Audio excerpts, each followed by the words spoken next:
Our scripture today is found in the book of Mark chapter 1. We're going to move a little quicker today than we have been moving. And I have debated this all week on whether or not we should move quicker or if I should really concentrate on some of this stuff. We're going to move a little bit quicker this week. And then we're going to slow it down again next week. But we're in Mark chapter 1, verses 29 through 39. Right? We are continuing to see Jesus healing and casting out demons and that sort of a thing.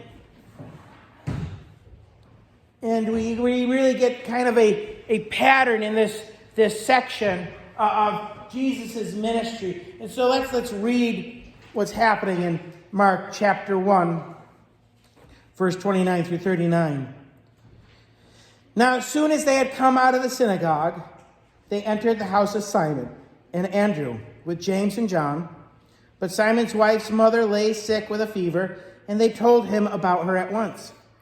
So he came and he took her by the hand and lifted her up, and immediately the fever left her, and she served them.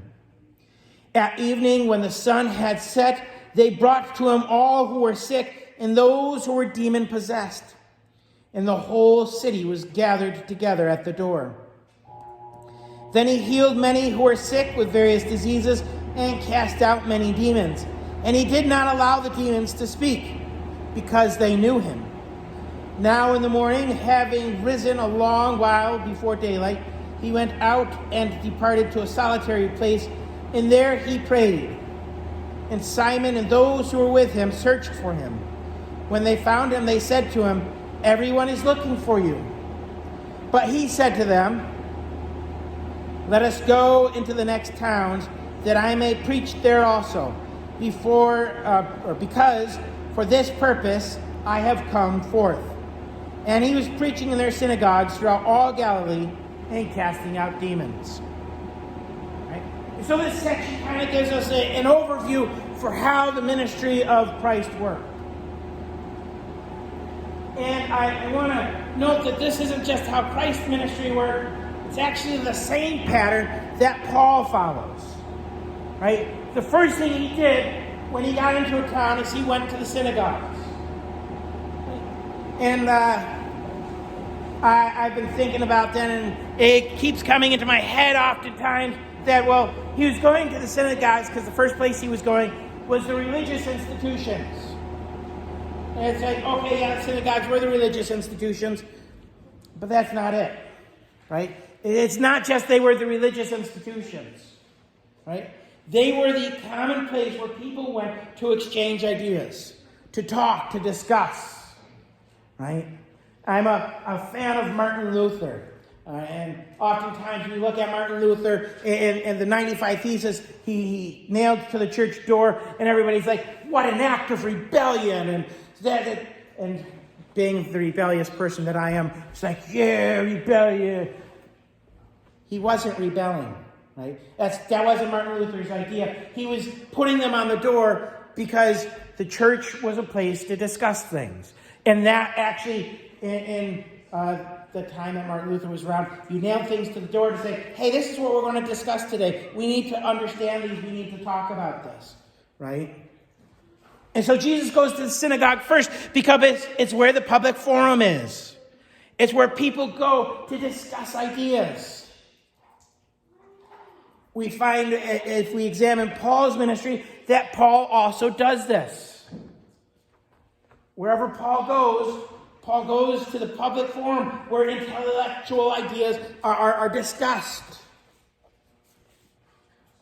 I was thinking about that today. Where do we go? Where do we discuss intellectual ideas in our society? And if you're sitting there going, I don't know. Guess what? I don't know either. It doesn't seem like we have those discussions anymore. Right? It seems like when we have differing opinions in our day and age, there is no discussion, there is no conversation. We can't question things, we can't, right? But Jesus went to the synagogues first because they actually did share ideas. They did talk about differing opinions. They had this desire to learn. And part of that says to me that we need to have a desire to learn. We need to have a desire to discuss things. We need to find a way of opening up the conversation. So that's the first step in the ministry of God, was he would go to places where people were willing to have discussion. And that's the first challenge for us, is to find where people are willing to have discussions. I will say that I like my students this year. They're willing to have discussions. And so there is hope. There is hope, right? But we need to find those places, and we need to go there. It's not enough just to know that they exist, but we need to find ourselves having a presence in those places. So Jesus would go there and he would preach. Then after he had shared with them, after he talked with them, he would go to a personal person's house, a private house, right? Paul, when he would go out on his ministries, he would go out, he would preach, he would share the gospel. And then he would go to the house of those who were willing to listen. Right? It's not just that he could go to any old house. Those who were willing to listen. Those who expressed an interest. Those who wanted to know. And so here, Jesus says he preached in the synagogues. He cast out a demon. And he goes to the house of Simon and Andrew with James and John. Right? And while he's at the house, he continues to minister. I'm betting he was still teaching. But while he's there, he sees Simon's wife's mother-in-law, which tells you a couple of things. It tells us that Simon was married. Right? There was some discussion on that. So Simon was married. Peter was married. Peter had a wife. All right. Peter's mother-in-law was there at his house. So it gives us this idea that there was an extended family. Right. And it also tells you some things about how to treat your in-laws. Right. Right. So my mother-in-law can be happy that the Bible does say I'm supposed to be nice to her, kind to her, and care about her. Right. I have a great mother-in-law. Right. Jesus heals the mother-in-law, right? And this is what happens. He does his ministry.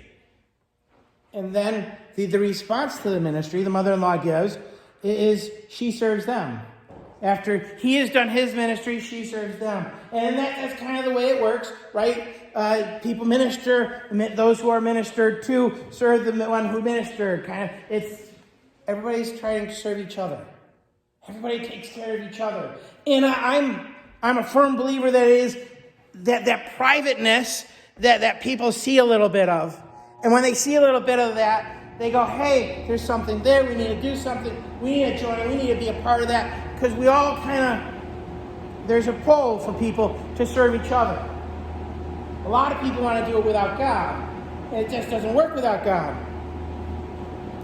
So Jesus is there, and he ministers first in the synagogue, and then he ministers in the private home.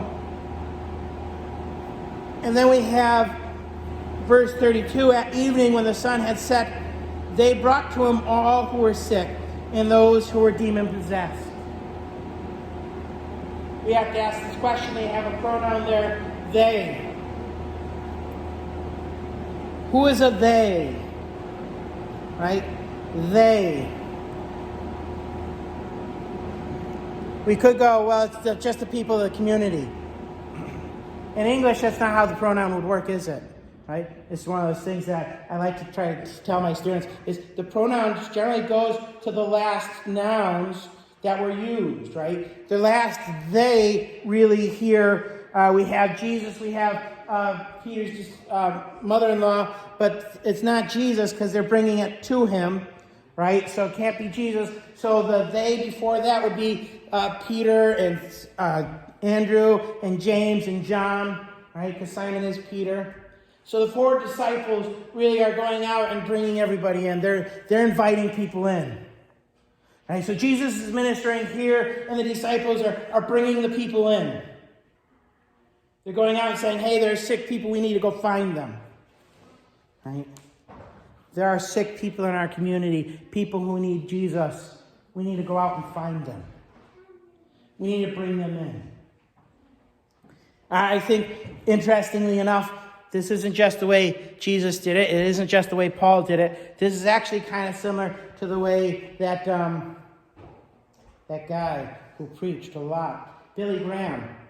He would go in, he would kind of talk to the group, and then they would kind of meet personally, and then people would invite to the tents. Right? They would bring people in, and there'd be ministry, great ministry. Right? The whole city was gathered there at the door, at the house, at Simon Peter's house. Everybody from the city, the whole town said, we need to go see this guy. He's casting out demons. He's healing the sick. We need to come see him. We need to see what this is all about. We need to know. We need to understand.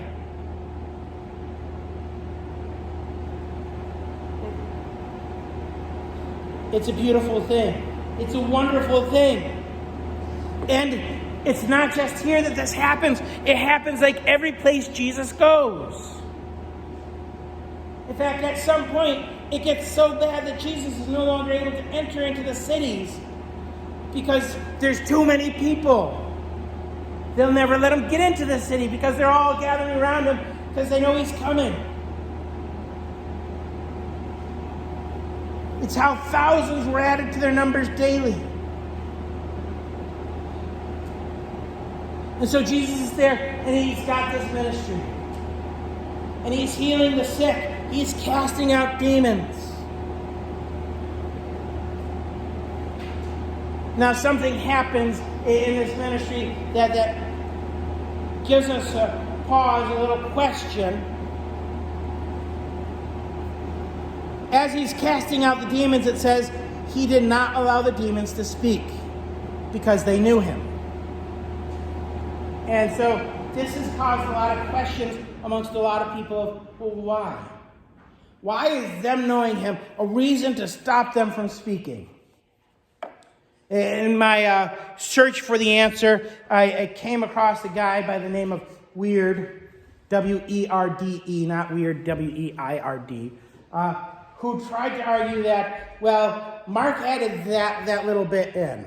And I'm sitting there going, well, if this is the word of God, God added it in, right?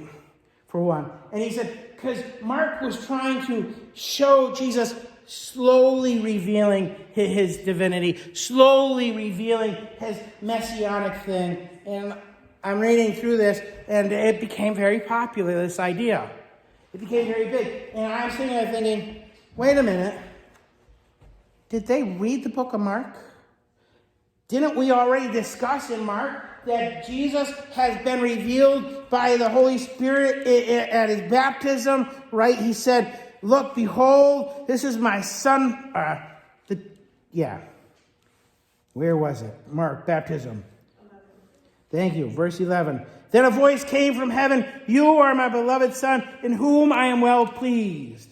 I'm sorry, it's the red lettering threw me off. It wasn't red lettered in my Bible. That's the voice of God speaking, right? He's already been revealed as the Messiah. So Mark is not adding this in to give us a slow revelation of the Messiah. No, that's already happened. And if our time frame is right, in fact, our time frame has to be right, as he's ministering to Simon and Andrew and James and John, they've already been told he's the Lamb of God who takes away the sins of the earth. They've already known he's the Messiah because John told them. So it's not a slow reveal on Mark's case. Mark's not trying to do this, we're going to do this great narrative thing here. Why then? Well, one of the best explanations is because they're demons, right? And if demons are the ones who are saying he's the Messiah, Are you going to believe him? Right? It's like, I love movies, I love TV shows, and every so often you get a guy who comes in and there's some big famous person and they want people to know that, but the only person who's willing to attribute that to him is like the town liar or the town idiot, right? And nobody believes it because, well, this guy's known for lying. This guy's known to be an idiot, right? If the demons are the ones attesting that he's the Messiah, people are going to be like, well, they're known for deceit. They're known to be liars. Why would we believe he's the Messiah?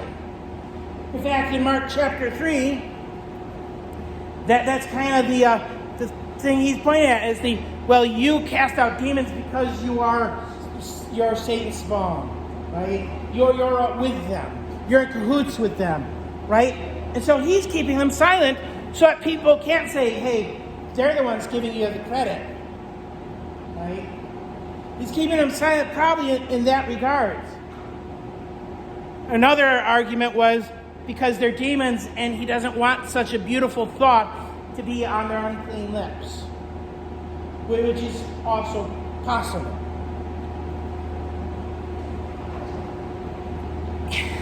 The reality is that they aren't the only ones, he says, to keep secret. And this is probably the best reason why he's telling them to keep quiet. Because once word really gets out, that's when he's no longer able to follow this pattern. That's when he's no longer able to go into the cities because people swarm him. And so the longer he could keep it under wraps, the better. God had a time. God had a plan. And Jesus knew that. And so he wasn't going to allow the demons to throw that time frame off. He wasn't going to allow them to interfere. And so he tells them to keep silent. And so he's doing this ministry. First in the synagogue, then in the private home, then for the whole community.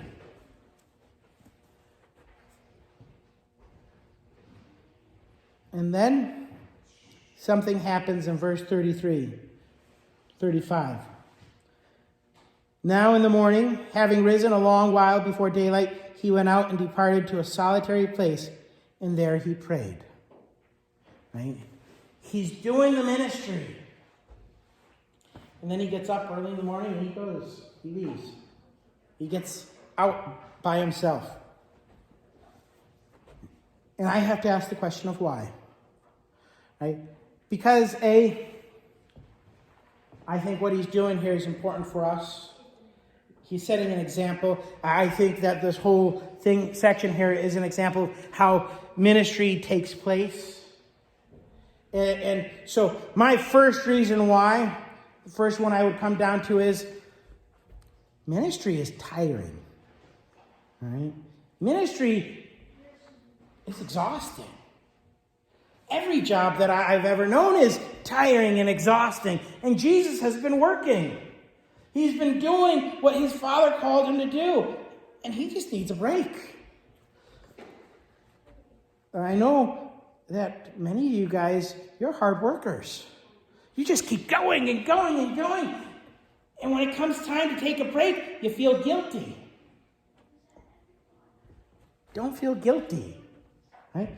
It would be one thing is if you didn't work, right? I've got some family members who they don't work. They don't do anything. They should feel guilty. But when you're working and you're working and you're working and you just need a break, well, it turns out Jesus needed a break. He needed to take some time to just get by himself, to recharge, to fill up his batteries. Right? Because as we do these jobs, as we work and we struggle and we do ministry, we're pouring ourselves out. Right? I think of my job here, I think of my job at the school. I'm pouring myself out. If I don't take a time to stop, well, eventually it's all poured out and there's nothing in there. We need to refill the bottle. We need to refill the vessel. And so Jesus took a break. He went off and he got to be alone. And it says he prayed. This is the one thing that I think is great about it. Jesus doesn't just say he took a break. He tells us how to take a break too. right? Because, I could take a break and sit down and watch TV, but that's not going to fill me up, right? It'll shut everything down, but it doesn't fill you up. And if it does fill you up, it's not filling you up with good stuff, right? So when you take a break, when you take that moment to spend it with God. Take it to pray, right? This isn't the only time we see Jesus take a break. In fact, the first time we see Jesus take a break is back in the book of Genesis, right? And on the seventh day, God rested. And we all know that. We all hear that. But then when it comes time for us to rest, we go, there's too much to do. I gotta keep pushing through it. I gotta do more. I gotta work harder. I can't take that break, right? And so the first place we see it is in Genesis. But we also see it throughout Jesus' ministry. Luke chapter 5, verses 15 through 16. However, the report went around concerning him all the more, and great multitudes came together to hear and to be healed by him of their infirmities. So he himself often withdrew into the wilderness and prayed. Right? He had to do it often. Right? Some of us are like, I did take a break. When? Last month. He had to do it often. The Sabbath was supposed to be a weekly occasion. Right? Mark 6, 30 through 32. Then the apostles gathered to Jesus and told him all things, both what they had done and what they had taught. And he said to them, come aside by yourselves to a deserted place and rest a while. For there were many coming and going, and they did not even have time to eat. So they departed to a deserted place in the boat by themselves. This is after Jesus had sent out the disciples and they had been doing the ministry. Right? And so this is him teaching them, look guys, you need to take a moment to rest for a little while. Matthew 14:13. Right? John the Baptist has just been crucified, had his head cut off, put on a silver platter, and given to Herod's wife's daughter or something like that. When Jesus heard it, he departed from there by boat to a deserted place by himself. But when the multitude heard it, they followed him on foot from the cities. Why? He needed a break. He needed to go more. He needed time. And he needed to do it by himself. Coming out, he went to the Mount of Olives as he was accustomed, and his disciples also followed him. When he came to the place, he said to them, pray that you may not enter in temptation. And he was withdrawn from them about a stone's throw away, and he knelt down and prayed, saying, Father, if it is your will, take this cup away from me. Nevertheless, not my will, but yours be done. Right? He knew what had to be done, and he knew before he could do it, he needed to take a break. Right? And I want to pick on my wife for a moment. Right? He took a break. He didn't go, all right, I'm going to take a break, and while I'm taking this break, that job, and that job needs to get done. That's what my wife does. Right? We're on vacation, so we better get everything done right now because vacation's going to be over and you're going to have to go back to work. He took a break. And this is my word to all of you guys, because I know you guys, you need to take a break every once in a while. If you don't, you're just going to be running on empty all the time, and you're not going to be effective in the things that you're trying to do. You're not going to be effective in the places where God has called you if you don't take a break. But as the title of the sermon is, Just a Moment. Right? He took a break. He didn't just quit and say, all right, I'm done. Right? Because after he's taken his break, it says, and Simon and those who were with him searched for him. When they found him, they said to him, everyone is looking for you. Right? He had his break. Now he says, let us go into the next towns, that I may preach there also, because for this purpose I have come forth. And he was preaching in their synagogues throughout all Galilee and casting out demons. He took his break, and then he went back to work, and he did it again, and he did it again, and he did it again, going from town to town in the region of Galilee, preaching in the synagogues and in the private homes, and then to everyone. Right? He took a break, and then he got back to work. I think that's, and I know this isn't as applicable to you guys, it's the younger generation that has a tendency to, I took a break and I'm done. I don't need to go back to work. I made enough money now. I'm good. Right? I have a nephew who's like that. He's made enough money. He can play his video games for a couple of months. He's good. He doesn't need a job anymore. Like, no, you still need a job because that money's going to run out. Right? There's still work to be done. It's okay to set it aside once in a while and say, I need me time. In fact, you need to do that. You need to take that break.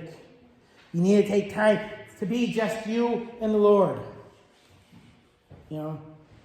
I like to think that my wife and I were good parents. Our kids seem to love us. We love them. Our kids seem to love Jesus. But every once in a while we need to say, you know what, kids? We're going to go to dinner without you today. Right? Because we need that time alone. We need that time alone with God. We need to take those breaks every once in a while where it's just us and God. So let's go to the Lord in prayer.